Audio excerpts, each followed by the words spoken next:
Caroline Dowd-Higgins. Thank you for listening to Your Working Life, my podcast series featuring thought leaders in the career and personal growth arena. You spend a significant portion of your life at work, so I'm on a mission to provide you with tools, inspiration, and resources so you can enjoy your career and love your life. And I am delighted to welcome my very special guest to the show today, Margery Kraus. Margery, welcome. Thank you. I'm glad to participate today. Good. Well, I want to tell the listening audience all about you. Margery Kraus is the founder and executive chairman of APCO, APCO Worldwide, a global consulting firm headquartered in Washington, D.C., specializing in public affairs, communication, and business consulting for major multinationals. Margery founded APCO in 1984 and transformed it from a company with one small Washington office to an international consulting firm with offices in major cities throughout the Americas, Europe, and the Middle East, Africa, and Asia. In September 2004, Margery led a management buyout of her firm, making APCO one of the largest privately owned communications and public affairs firms in the world. And Margery, I'm so excited to learn from you today. And my first question is really, what motivated you to start your own business? I think like a lot of people, sometimes things are serendipity or they start by accident. And I was always somebody who was a connector of ideas and people. And through a variety of different events in my life, I had the opportunity to start as an affiliate of a law firm in putting some ideas together and to really think about how you can make things happen in the world of external affairs. But I was a high school civics teacher by training. So some people would say, how did that happen? But it was really just it's a people thing. It's trying to help people with their ideas, their problems, their solutions, and their opportunities. And that's how I started. Oh, I love it. Well, listen, you're preaching to the choir. As a career development person, I celebrate transferable skills, so I get that transfer. So I'm delighted that it's working for you. Let's talk a little bit about being a woman leader in the public relations industry. Has it been historically male-driven? Is it now? What's it like as a woman leader in that industry? Well, I'll go back to your introduction for a minute because when I did the management buyout, APCO is now the largest women-owned communications firm in the world. So we have about 700 people, and we're majority women-owned. We're owned by our employees, who are men and women. But since I'm the largest shareholder, I kind of took the balance. Good for you.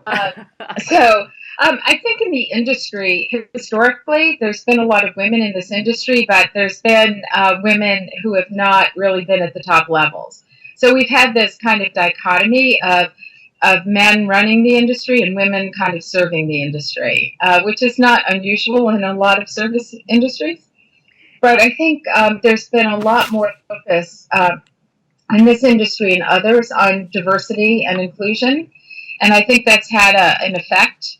For a while, I was the only woman at the table a lot of times with executives. And I think over time, there have been more and more people who have gotten into this.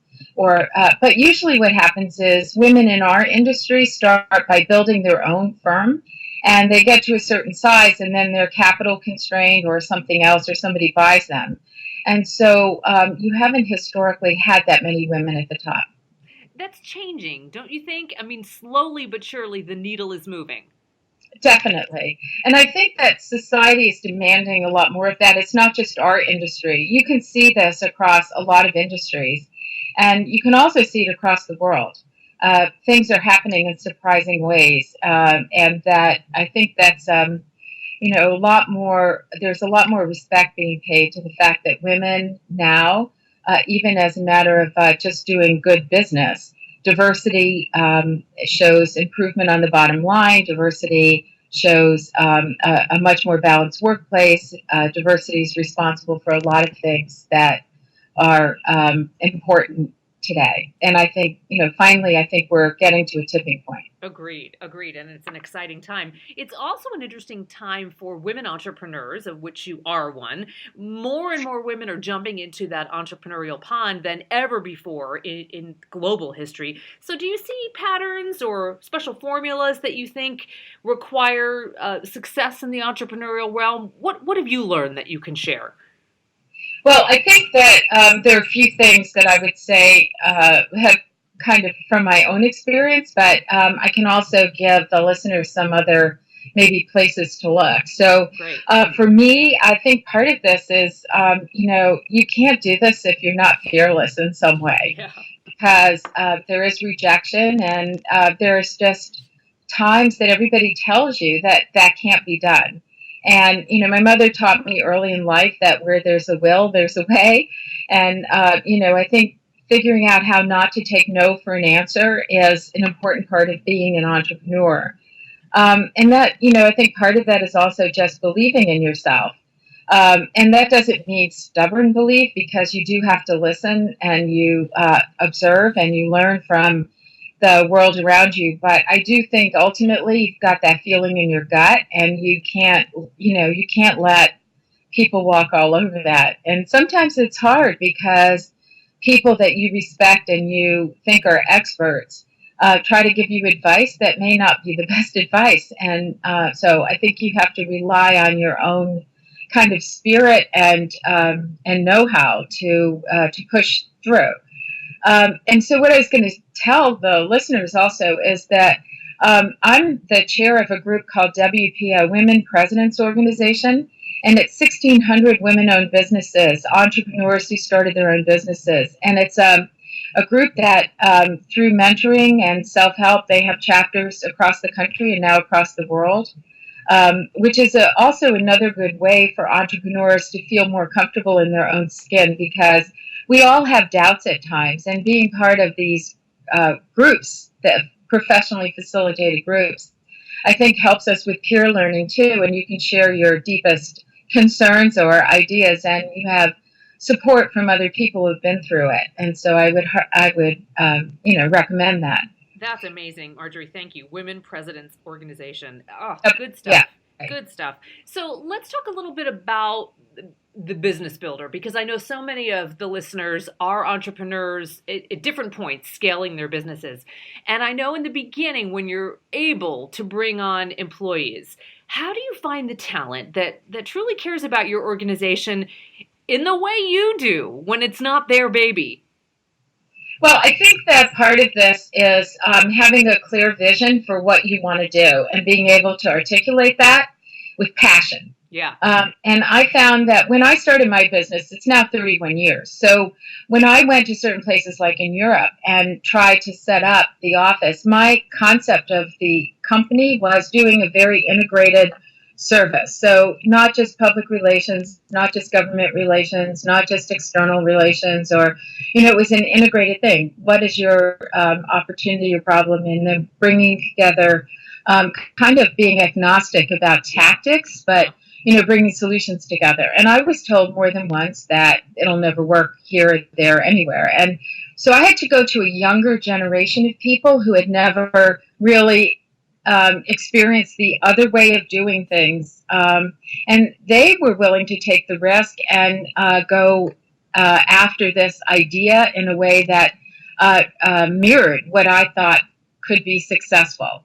And some of those people one of them is now the CEO of this company. I just appointed him in January. And he's been with me almost 20 years. That's great. But when he came 20 years ago, he wasn't even 30. So I think you have to find people that inherently believe in what you believe. And I think sometimes that's more important than anything.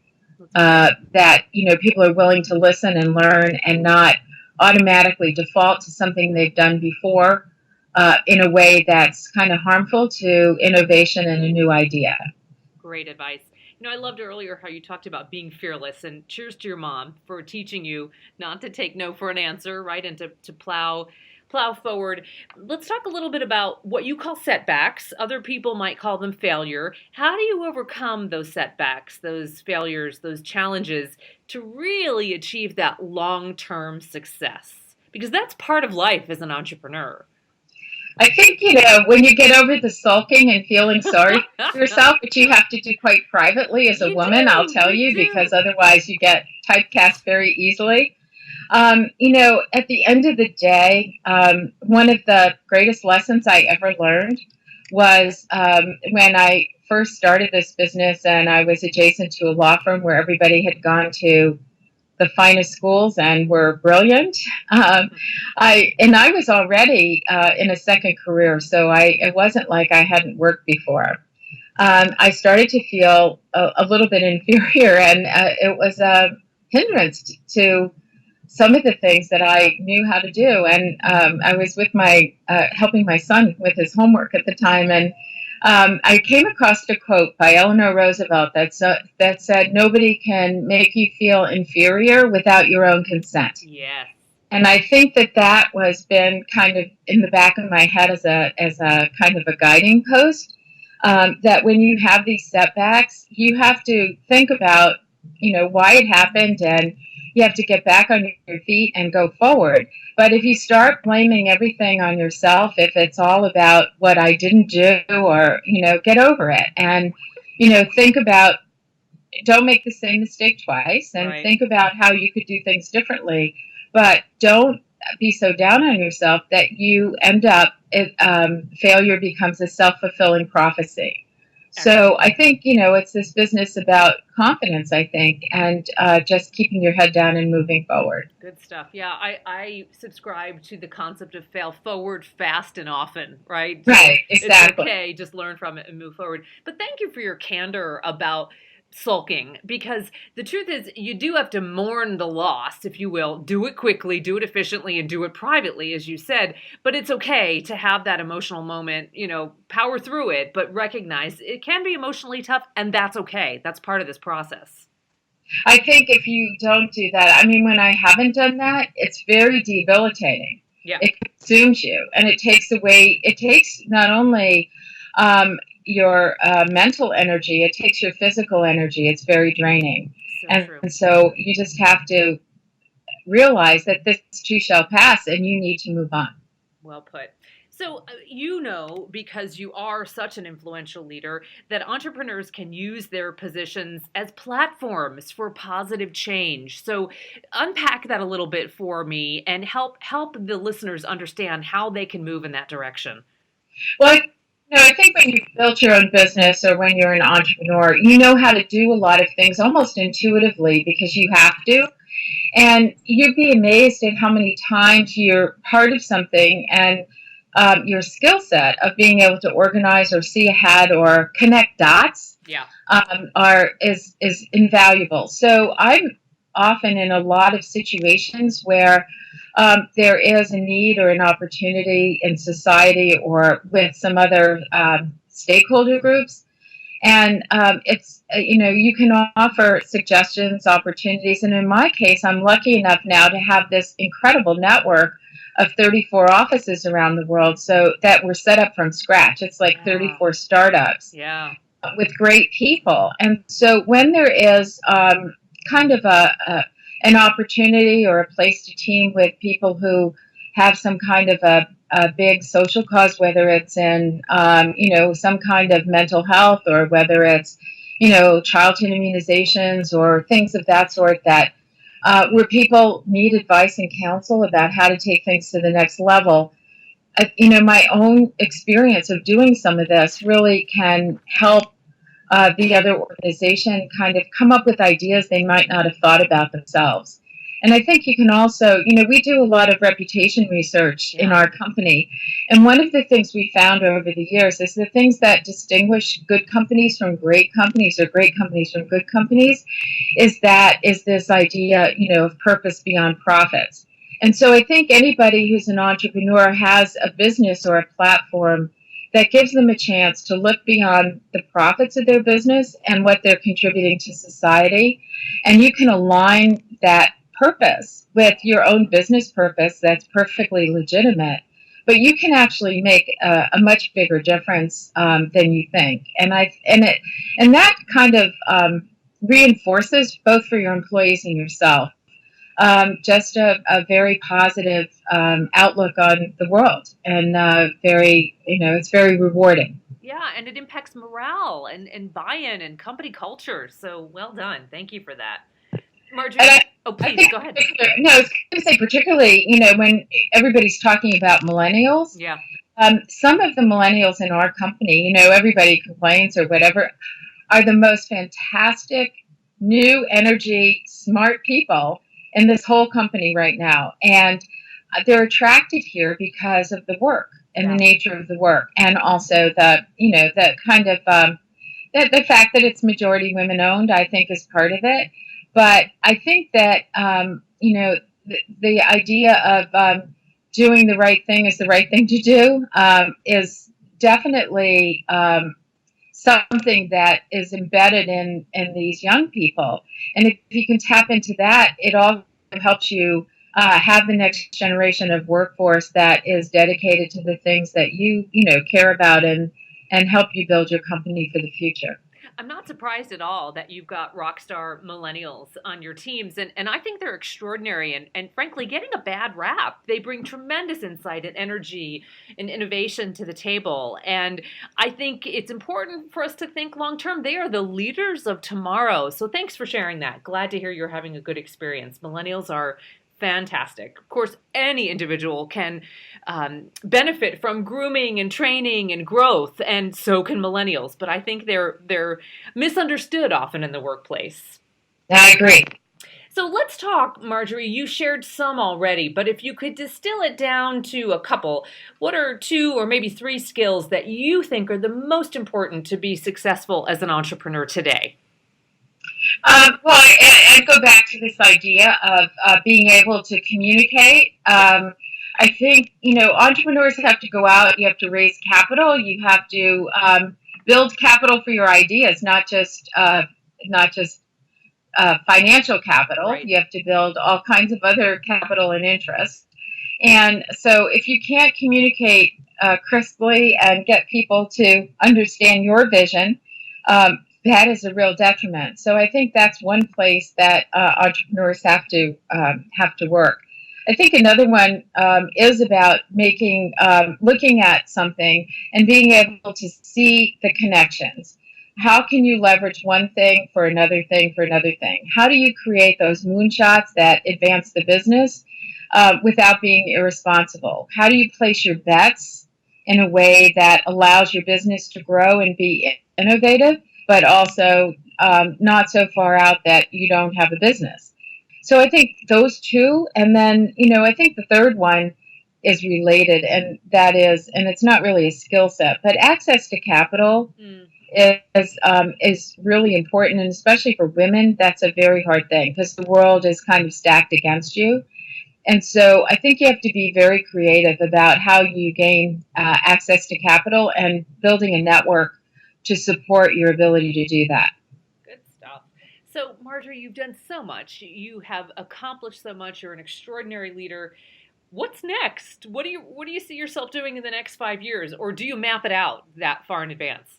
Well, I'll answer this a couple different ways. Okay. So first of all, I don't map things out that way. I think that you have to be flexible enough in life to take advantage of opportunities, and I have found over the years that that really great opportunities never happen at convenient times. It's so just true. A rule of nature. Yeah. And if you're so embedded in your 5-year plan, you might not see that coming. Mm-hmm. And you might also not take advantage of the fact that it's there.